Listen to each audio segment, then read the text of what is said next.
So this is going to be a bit of like a off the cuff type of video today. I'm just going to yap. So stay tuned for the yapping, I guess, is all I'm going to say. Really good hook, Luke, honestly. But one of the key things I've really been thinking about recently is around like the perception of myself and how others may like perceive me.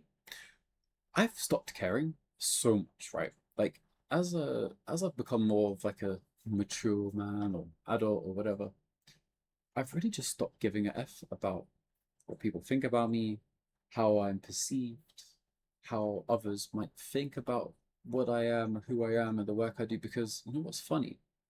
I don't actually think about other people that way. And I don't know why, as humans, we have like this sort of, I wouldn't say like drawing to the idea and fascination of like how others think about us, like when we're not in the room. But how often do you think about Sally from work or James or Bob or whatever from work who you just work with? You don't think about them outside of work. When they're at work, you probably don't even give a F about who they are really.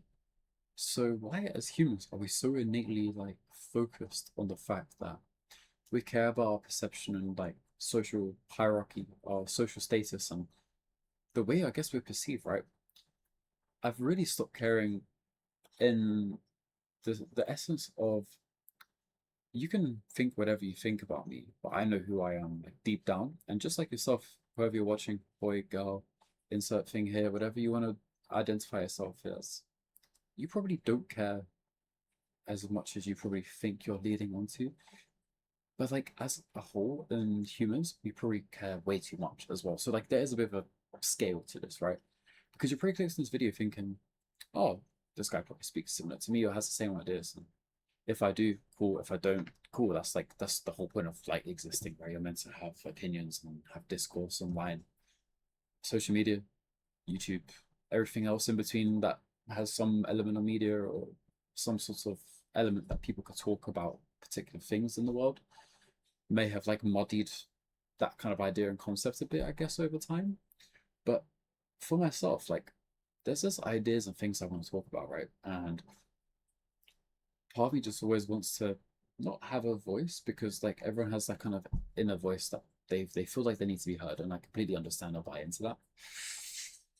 But for me, it's more of the fact like there's probably some like ideas and civil discourse that need to be like in the ether for people to kind of like digest, dilute, talk about, maybe share online or like create more iterations of that idea, right? Because so often online, like you'll come across people who like let's just say like the big creators online, but like the people who are I would say pondering to their audience, but like they are feeding the machine, they're feeding into the algorithm, they're feeding into oh, this data point here proves that if I do this, then I can keep basically growing my channel and generate millions of views online and create engagement and basically ride the wave that insert thing here does for you, right? Cool.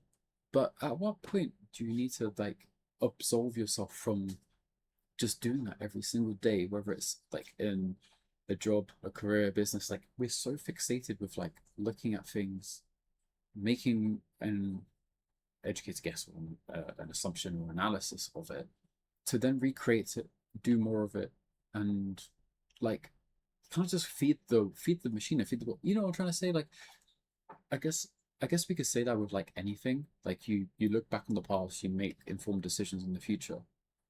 But I guess humans don't even do that because if you look at the state of like look at the state of the UK right now, I mean, but anyway, that's for another day, another topic, political, all that stuff, right?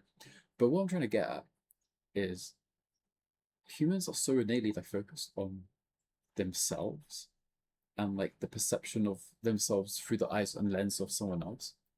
But like they never take themselves outside of the body or like they don't think about. You imagine like in a game when you go in like third person. That was a whole concept I had to teach my fiance about first person games at third person. So what's third person? I'm like, just imagine like the camera is here, and usually you're looking through your eyes, whatever. But like, imagine you actually did that as a human, and you looked and observed yourself in third person. How many people would you kind of notice like are paying attention to what you do and what you look like and caring, right? Because we have like the internal belief that everyone should care. Or I do anyway. Like I have the feeling that people probably like care more than they might lead on to or whatever. I know I'm kind of taking this all over the place, but like the crux of what I'm really trying to say is like the perception that you have that other people think they have of you, if that makes sense. Like the perception you have of others and the way they think of you is innately like just weird in the way that the world is kind of moving towards because we feel like so much of what we do and how we present ourselves and all the things we do and all the external stuff that we supposedly do to make other people like go, oh, well done, Luke, or well done, whatever, because you've done that. And it's like, if only you cared as much as you think that they did, you'd probably like make some better progress or whatever. Like, imagine, for example, I'll use the gym, right? People go to the gym every single day, they train, they eat healthy, maybe something, whatever. But so many people will say, oh, I'm doing it for myself, right? I'm doing it for that.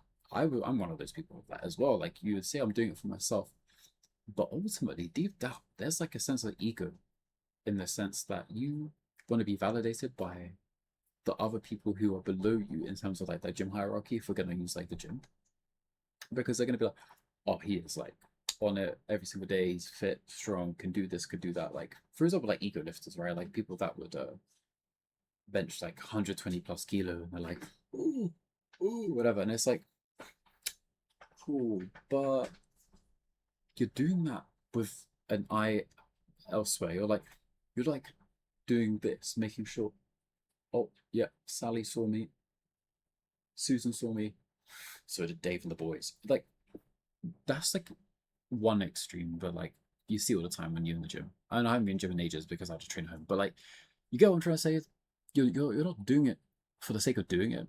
You're doing it for the sake of being seen to be seen doing the thing. And it's like a whole other human element here that we're kind of tackling, which is like, why not just do stuff to enjoy it for the sake of doing it? Like, it's a random Tuesday after work. Like, I thought, I'm just gonna sit down here and record. I did some learning earlier with my partner, learning another language. That is her language, and that's for like another day, and maybe one day we'll get to that.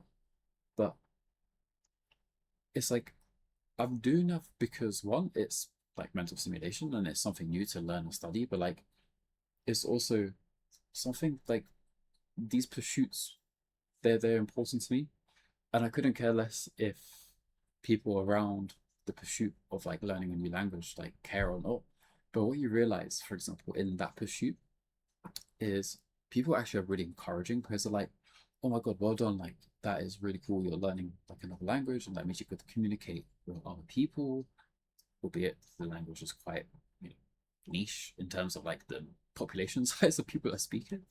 Um, but like where I'm going with that is like that is something I'm doing, not because I care about the perception of others, but so I can communicate with family and communicate in a whole other country and potentially move there and integrate, right? But when I do make that move, for example, the perception then is like different because it's like the people that will then kind of communicate with go, oh my God, you're English, but you're speaking this language, and like you can communicate it in a way where like the accents and like the dialect is pretty spot on or somewhat pardon me, like good there on the point. And I'm trying to apply that like kind of philosophy to life where you need to slow down. You need to do the things that you like want to do. Like so many people probably go on your phone now. I mean, maybe you're not like those people because you're on this channel, but there's so many people that have insane screen time these days, and I'm just like, I don't know if I look at the camera sometimes, whatever. Um, but like some people's screen time is like 10 hours a day, and you're like, what the F are you doing?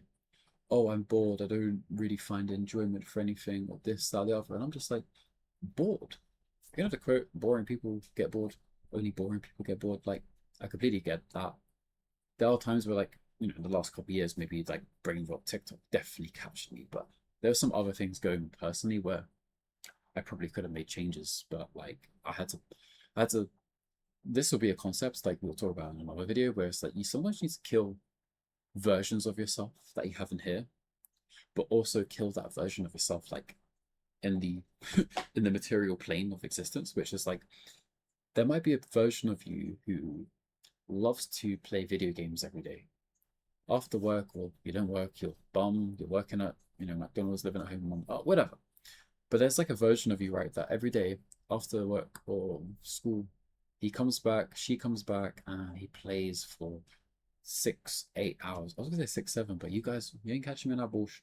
But like, there will be people like that. They will spend 4, 5, 6 hours, whatever. Maybe they're on the phone. They're doing a a thing that basically gives you like instant dopamine and gratification because you're doing something that like mentally does that, right? But imagine if you redirected that energy into, I don't know, a book, podcast, a video online, like being somewhat creative or being studious. As a like a young 20-year-old at the time, now I'm 25, I said middle-aged 20s, basically. Um, when I was like in my early 20s, I had this like big fixation around like I need to always be doing something, always be doing something productive. And the productivity was like that productivity trap, like, oh, do you be doing something? Oh, this, and another. Now that I'm at this point in my life, I'm like, I've got my degree, which I didn't pay for. That was an apprenticeship. In the UK, we get degree apprenticeships. You can work for a degree for free. And I was getting paid for a job really well. Then got promoted, then a new job and the rest of it. I'm like, okay, I'm at that point where I can have confidence stability in the long term. In the short term, it's hard and there's graft and all the rest of it. But like if you put the hard work in now, you can achieve so much more. But now I'm at that point where it's like I have that core routine and I'm trying to fix around routine with little micro learnings, gym, training, doing other stuff, like just existing, making videos. Like, but it comes from that point of perception because I thought mentally I needed to always be doing something. I always felt like I needed to be moving towards something, running towards something, chasing something. And in reality, when you do that, you kind of become in that mindset of like life and time is fleeting and you're just always on the next chase and always on the hunt.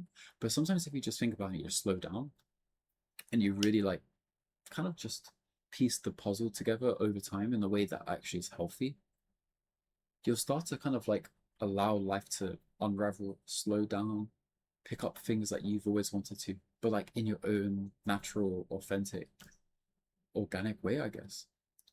And ultimately, what I'm trying to say is that all has come from me having the perception that I needed to be doing that because I needed to be seen by other people. Like one of them, I've quit recently, but like by injury. And in my head, I was like, I just want to be able to, as a martial art, I was like, I've been doing it for like 3 years. And I was like, what I want to do is just be able to like defend myself, but also like beat up my friends because like that's like a social hierarchy thing. It's like the dumb boy brain, right? But that was a perception thing. I wanted to be perceived as being that guy, but in reality, if you're just that guy and you carry yourself with that energy without thinking about it, you are that person then. But like, it's the way you carry yourself, and it's the whole thing around perception, around what you're thinking about, the way you think about yourself and how others think about you. It doesn't matter. It really like that's the way I've had to arrive in probably the last like probably this year mainly, like at the beginning of the year till now. Like I've gone through a lot of like ups and downs or whatever, but like I'm at the point where that I'm like my baseline is like always good. No matter like good day, bad day, I've always got that frame of reference where like to have a really depressed bad day where like I come back and I'm crying or like I'm just negative. I don't know how I'm gonna be in that mindset because I'm in that mindset of like growth, but on my terms with the fact that life is long. It's very short, but it's long in terms of like each day is long. People think life is short, and it is because you only get like best case scenario, like 70 to 90 good years. I mean, good years, it depends. You probably get like 50 really good ones, and after 50, aches, pains, and the rest of it. But like, I divulge, but or digress. But the point beneath all of that is like to enrich each day and just kind of just slow down.